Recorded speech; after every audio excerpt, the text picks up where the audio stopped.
So I've been thinking about something lately. It's not new, but it's been showing up in different corners of my life, and I'm trying to understand it instead of just reacting to it. It's the idea that sometimes when people are deeply committed to something, an identity, a belief, a calling, a cause, they start to use that commitment as kind of a moral high ground. Almost like the thing that they're passionate about becomes a measuring stick for other people's worth. It happens easily. It happens quietly, subtly, and often with good intentions.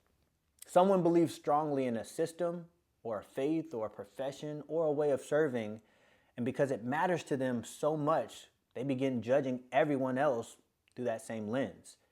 And if others don't match that same level of effort or intensity or devotion, they're seen as less than, less serious, less righteous, less committed. I'm not pointing any fingers here. I think that is a very human thing. When something becomes meaningful to us, whether it's leadership, service, spirituality, discipline, activism, whatever, we naturally elevate it. And sometimes, unconsciously, we elevate ourselves right along with it. But the part I keep coming back to is this. Your passion doesn't automatically translate to someone else's assignment. Your calling isn't supposed to shrink the next person. And your high road isn't a universal road. The moment we start using our personal devotion as a moral ruler, we lose sight of the fact that people have different strengths, different lanes, different burdens, different ways of showing up. Someone may care just as deeply, but express it differently. Someone may be growing, but in areas that we cannot see.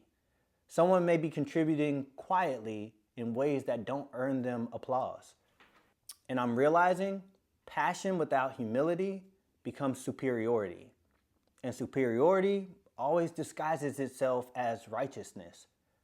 It shows up in our institutions, it shows up in our families, it shows up in our communities of faith, it shows up in our workplaces. People start believing that they are the example. And without meaning to, they use that example to shame or belittle others. Not because they're evil, but because the line between conviction and a condescending tone is thinner than we like to admit. So I'm challenging myself with a simple question. Does what I'm passionate about make me more grounded, more compassionate, more aware? Or does it make me feel like I'm above all the people that don't do things my way? If my passion